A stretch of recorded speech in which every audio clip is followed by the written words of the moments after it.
nature of the negotiations were very complicated. The French and the Spanish and Americans over in Europe had endeavored to put themselves in the best situation should this land sale take place. Some of you gentlemen may even have ships of your own that may have been seized by the French. These spoliation claims came into the negotiations with the French. And as a result, the ultimate negotiations negotiated to sell the lands for $15 million. But we didn't have $15 million. So we negotiated that we would forswear $2.5 billion of the spoliation claims from France.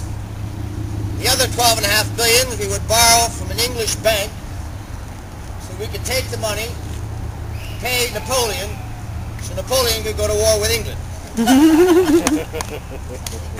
That, I believe, is using American strength at its greatest.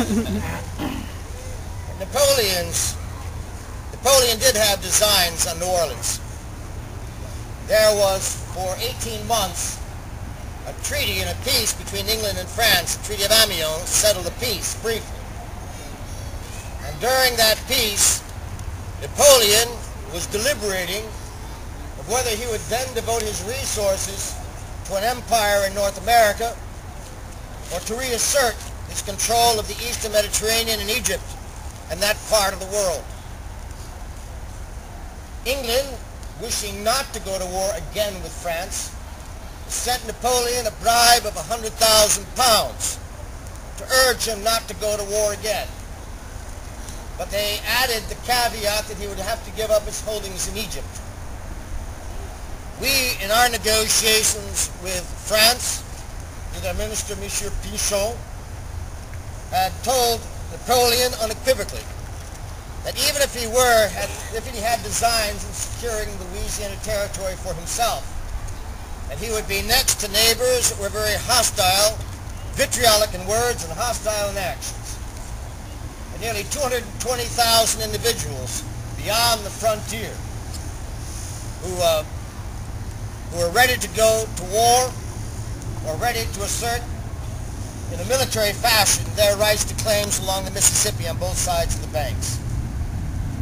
In this respect, then, Napoleon was at sixes and sevens himself of whether to go against England or whether to assume an empire in North America.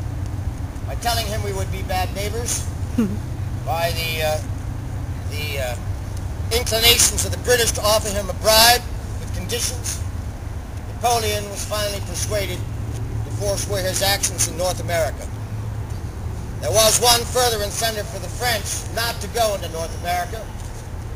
That was in 1802, Napoleon had sent a large army under General Leclerc, 50,000 men, to go to Santo Domingo and there retake the island that was seized by natives in the year 1798. General Leclerc's purpose was to seize that island and reclaim it for the French, and he intended to use New Orleans as a base of operations. By the time that French army had arrived in the Caribbean, nearly 30,000 of its men died or were dying from malaria.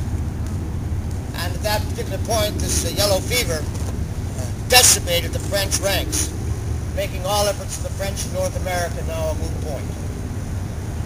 These three things combined, Napoleon gave up his designs on North America and decided to vend it for $15 million. The issue came before the cabinet. Mr. Jefferson did a poll of the members of the cabinet, the four of us that were there, and he suggested that there might be some objections constitutionally to his actions. He was going to make an amendment to the Constitution, propose an amendment giving the right of the President to purchase Louisiana territory. I had suggested to Mr. Jefferson kindly that if an amendment were to be made, and I didn't think it would be necessary, that he would propose that the amendment would read that purchases, approval of lands by purchases, should be given over to the executive with the approval of Congress. And this way it would not only limit our purchases in Louisiana, but also that of Florida, which we had intended sometime in the future, as well as other lands in the North Americas. Mr. Jefferson conceded that that would be a good idea, so he dropped the idea of proposing a constitutional amendment. The purchase was secured by a vote in Congress, and all was put to rest.